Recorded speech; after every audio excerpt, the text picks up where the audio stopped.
Hi అండి, welcome to అత్తమ్మ చేతి రుచులు. నేను మీ మాన్య. ఈరోజు వీడియోలో రెస్టారెంట్ స్టైల్ దాల్ తడకా ఎలా చేయాలో చూద్దామండి. దీనికోసం ముందుగా మూంగ్ దాల్ అనేది 1 కప్పు దాకా మనం నానబెట్టుకొని వాటిలోకి ఉప్పు పసుపు వేసి 2 విజిల్స్ వచ్చేదాకా పెట్టుకోవాలి. ఇంతలోపు మసాలా కోసం మనం ఇక్కడ కడాయి తీసుకొని ఒక ఆనియన్, టమాటో ఒకటి, తెల్లగడ్డ ఒకటి వేసి బాగా ఫ్రై చేసి పేస్ట్ చేసి పక్కన పెట్టుకోవాలండి. ఇంతలోపు మన దాల్ అనేది విజిల్ వచ్చి ఇక్కడ బాయిల్ అయిపోయింది కదా, ఈ విధంగా బాయిల్ అవ్వాలి. 2 విజిల్స్కి సరిపోతుందండి.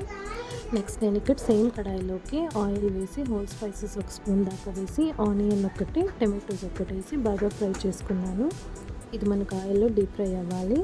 ఇలా ఫ్రై అయిన తర్వాత టేస్ట్కి సరిపడా పసుపు, కారం వేసి ఇంకోసారి బాగా మిక్స్ చేసి ఆల్రెడీ గ్రైండ్ చేసి పెట్టుకున్నటువంటి మసాలా ప్లస్ ఇక్కడ దాల్ తడక బాయిల్ అయింది దాన్ని వేసి బాగా మిక్స్ చేసుకున్నట్లయితే ఎంతో టేస్టీ అయిన రెస్టారెంట్ స్టైల్ దాల్ తడక రెడీ అయిపోతుంది.